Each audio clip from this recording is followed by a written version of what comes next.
This is a boneless pork loin, which I'm going to salt and pepper on both sides.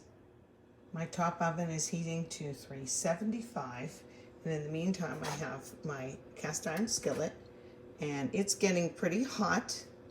I'm going to give it some olive oil because we're going to just sear this pork loin, and then I'm going to bake it. Little pork loin is seared on all sides, and I stuck a thermometer in that can go in the oven for me. I'll get to a temp, I think it's like 145. Oh, I forget the temperatures, don't you? So my oven is at 375, so we're going to get that in there and finish cooking it. Plan B, change of plans. This is a small cast iron, and this is my large one. I had it originally in here, and then I thought, wait a minute, I wanted to make my potatoes in this. So I heated this skillet up in the oven, really pretty good, and now I just switched it over. It's super hot, just like this one was. Okay, so here's the thing. I'm going to put in a little bit of a sauce. It's just simply two things. It is the apple cider vinegar, like and then twice as much of the Dijon mustard. I'm gonna glaze it with this, okay? Where's my little brush? What did I do with it? I don't know what I did with it, but it doesn't matter. So I'm just gonna put this all over. This will help seal in the moisture too. Some people say that little pork loins are always dry, but I think not. And then I had this, is probably hot. So I'm going to pop that in, not hitting a bone, or not a bone, but not hitting the other part of the skillet. I'm going to pop in this temperature gauge and then put this back in the oven really quickly, okay? So that's what it looks like so far. It's going to be really good. Wait till you see what else I put in here.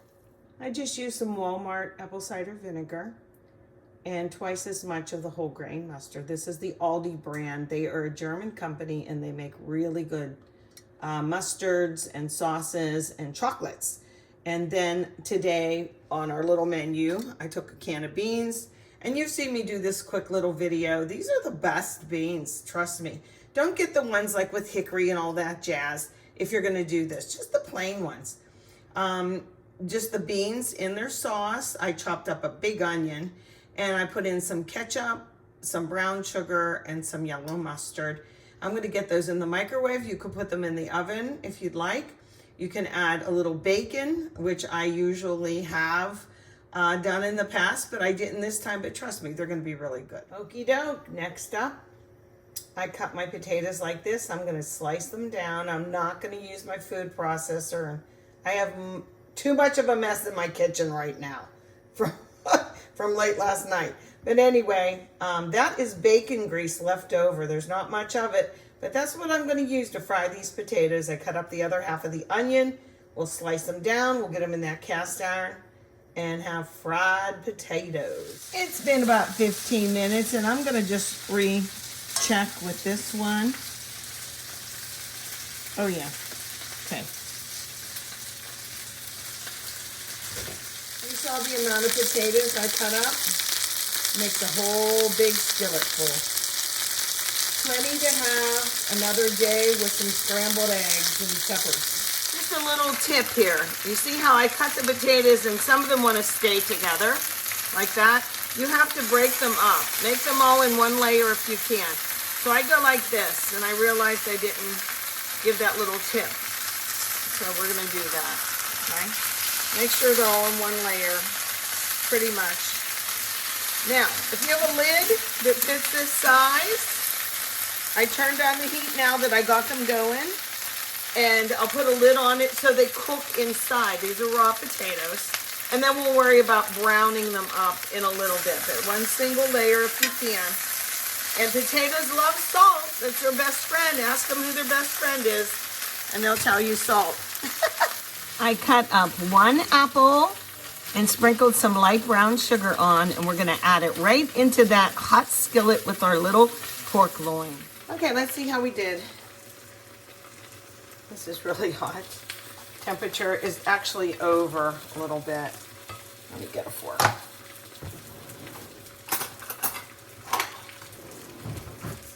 Okay, let me take this out. Come on. Oh my goodness, did you see that? Oh, it's knocked my glass of water over. As you can see, the apples are nice and like got some juice on them.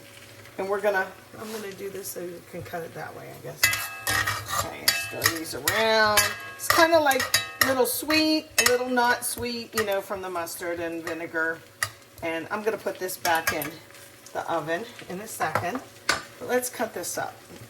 Move out of the way, you. Oh, heavy, heavy, heavy. And I guess I can use this knife. Okay, let's cut it. See how we did. The internal temperature says it's correct. Okay. Now, pork doesn't have to be, we like it thin. See, this is moving around? That's dangerous. I should put a wet cloth underneath of it, but I just want to demo this real quick. It shouldn't be, and I'm cutting the fat end first, okay, the thicker end first.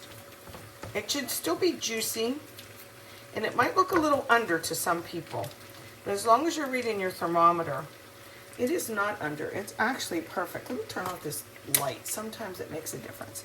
I don't know if you can see that. See? Ooh, it's nice. It smells terrific. Coming up the steps from the garages. I think Thane won't be able to guess what this dinner is because I'm all over the place with the baked beans and everything, you know. So, there you have it. My little pork loin. And it is cooked perfectly and perfectly moist and juicy. There you go. Potatoes are almost done too. I want to see if you're surprised by my other last finishing touch to have like a little something to pour over the pork loin. Ta-da. Just a little bit. How you doing, potatoes? I think it's time to turn you over. Let's see what you look like. The potatoes are cooked, as in they're done like this. They're soft and tender inside. So now I can start to flip them. I started to flip them because they're brown on the other side. And as you flip them, you know, you just do it to what doneness you like. We like them kind of crispy, like that. Okay, so I'm going to go around the horn and just flip them over. But as I'm doing, I'm going to do that separate too, you know, like separate. They break apart, but that's okay. They're delicious.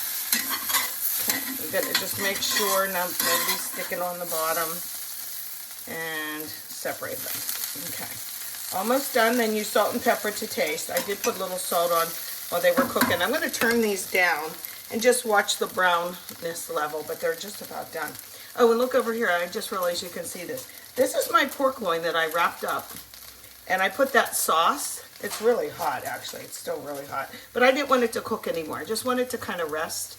And in the oven here, I put the other little skillet with the apple, the couple apples and the cream sauce in there. I tasted it. It is surprisingly good. I know it seems like a yin-yang, like what the heck, Shirley, you got a little vinegar, a little mustard going on in there. But I just, you know, think what goes together, and I thought that was a real good combination. And it is. There you go.